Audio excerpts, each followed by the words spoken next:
दोस्तों, दुनिया की राजनीति और अर्थव्यवस्था में एक नियम हमेशा काम करता है। जब किसी देश पर दबाव बढ़ता है, तभी उसकी असली ताकत सामने आती है। आज भारत ठीक उसी दौर से गुजर रहा है। एक तरफ अमेरिका की तरफ से इकोनॉमिक प्रेशर, टैरिफ्स की धमकियां, नियम बदलने की अनसर्टेनिटी और दूसरी तरफ ठीक उसी समय यूरोप के पूरे 28 देश भारत के साथ खड़े नजर आते हैं।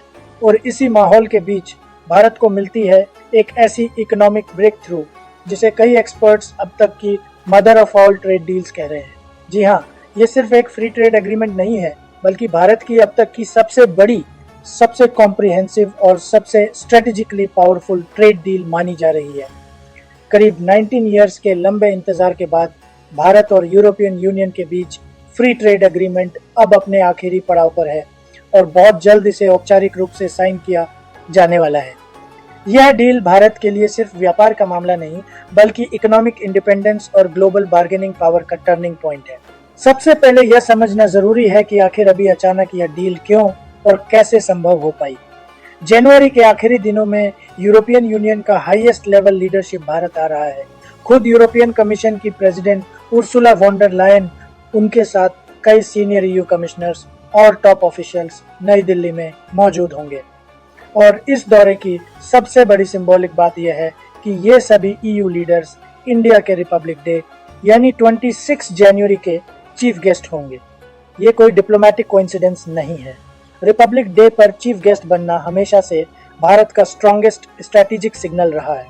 ऐसे में ईयू लीडरशिप को 26 जनवरी पर इनवाइट करना साफ संदेश देता है कि भारत इस पार्टनरशिप को सिर्फ इकोनॉमिक नहीं, बल्कि स्ट्रैटेजिक और सिविलाइजेशनल स्तर पर भी देख रहा है। इसी हाई प्रोफाइल विजिट के दौरान India EU free trade agreement को फॉर्मल शेप दी जाएगी।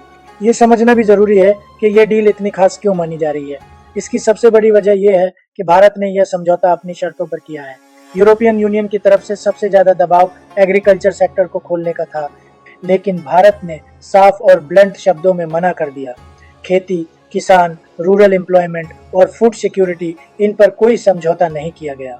एग्रीकल्चर को इस एफटीए से बाहर रखना आसान फैसला नहीं था, क्योंकि ईयू के लिए यह सेक्टर पॉलिटिकली और इकोनॉमिकली बेहद अहम है। लेकिन भारत ने यह साफ कर दिया कि यह डील होगी तो इंडिया फर्स्ट अप्रोच के साथ होगी। यही वजह है कि इस एग्रीमेंट को फाइनल होने में इतना वक्त लगा, लेकिन अंत में ईयू को भारत की शर्तें माननी पड़ी।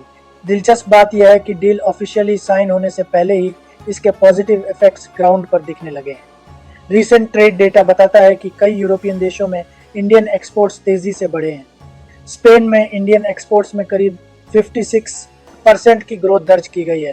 जर्मनी, पोलैंड, नेदरलैंड्स और फ्रांस जैसे देशों में भी स्ट्रॉन्ग अपवर्ड ट्रेंड देखने को मिला है। इसका मतलब साफ है, यूरोप में इंडियन प्रोडक्ट्स की डिमांड लगातार बढ़ रही है।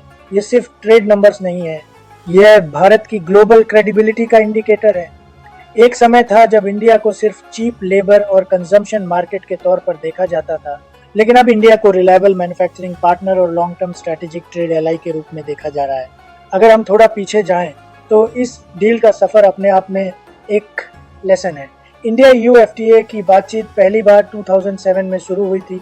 करीब 15 राउंड्स की बातचीत हुई, लेकिन automobiles, wine and spirits, pharmaceuticals, data localisation और टैरिफ रिडक्शन जैसे सेंसिटिव मुद्दों पर सहमति नहीं बन पाई। यही वजह थी कि 2013 के बाद बातचीत लगभग ठप हो गई। करीब 8 इयर्स तक यह डील प्रैक्टिकली फ्रोजन रही, लेकिन 2022 में भारत ने इसे नए सिरे से उठाया और साफ कह दिया कि डील तभी होगी जब इंडिया के कोर इंटरेस्ट फुली प्रोटेक्टेड रहेंगे। उसी पेशेंस और स्ट्रेटेजिक क्लैरिटी का नतीजा है कि अब 2026 में यह एग्रीमेंट रियलिटी बनने जा रहा है, और वो भी भारत की शर्तों पर। अब समझते हैं कि एक्सपर्ट्स इसे mother of all trade deals क्यों कह रहे हैं। यूरोपियन यूनियन दुनिया के सबसे बड़े इकोनॉमिक ब्लॉक्स में से एक है, जिसमें 27 कंट्रीज शामिल हैं और जिनकी कंबाइंड जीडीपी और परचेजिंग पावर बेहद ज्यादा है। इस डील के तहत tariffs, non tariff barriers, services trade, investment protection, supply chains, sustainability और टेक्नोलॉजी कोऑपरेशन सब कुछ एक साथ एड्रेस किया गया है। यही वजह है कि इसे सिर्फ एफटीए नहीं, बल्कि एक कॉम्प्रिहेंसिव इकोनॉमिक पार्टनरशिप फ्रेमवर्क माना जा रहा है। इस एग्रीमेंट के बाद textiles, leather, pharmaceuticals, engineering goods, electrical equipment, machinery, chemicals और आईटी सर्विसेज जैसे सेक्टर्स को डायरेक्ट फायदा होगा, क्योंकि ड्यूटीज और टैरिफ्स कम होंगे और इंडियन गुड्स यूरोप में कहीं ज्यादा कॉम्पिटिटिव बनेंगे। एक और बड़ा फायदा स्ट्रेटेजिक है। पिछले कुछ वर्षों में अमेरिका के साथ ट्रेड रिलेशंस में अनप्रिडिक्टेबिलिटी बढ़ी है।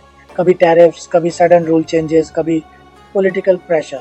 ऐसे माहौल में यूरोप भारत के लिए एक स्टेबल, रूल्स बेस्ड और लॉन्ग टर्म पार्टनर बनकर उभरा है।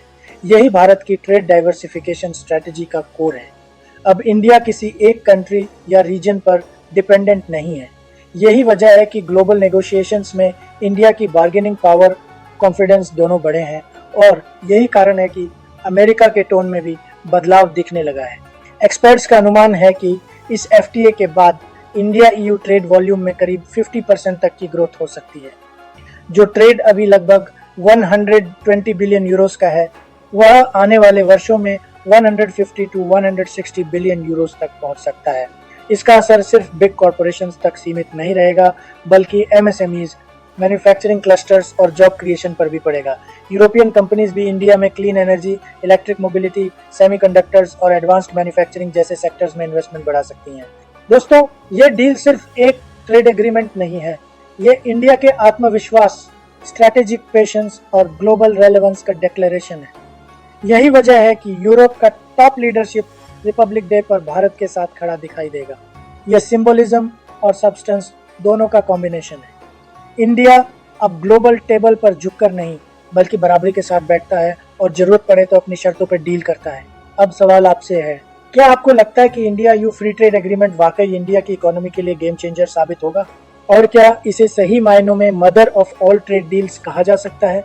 कमेंट बॉक्स में अपनी राय जरूर लिखिए और इस ऐतिहासिक डील के लिए एक जय हिंद कमेंट करना मत भूलिए। अगर आपको वर्ल्ड अफेयर्स, जियोपॉलिटिक्स और इकोनॉमी को हेडलाइंस नहीं बल्कि स्ट्रेटेजी के लेंस से समझना पसंद है, तो चैनल को सब्सक्राइब कीजिए और बेल नोटिफिकेशन दबाइए। धन्यवाद। जय हिंद, जय भारत। मैं रवीश कुमार, साइनिंग ऑफ।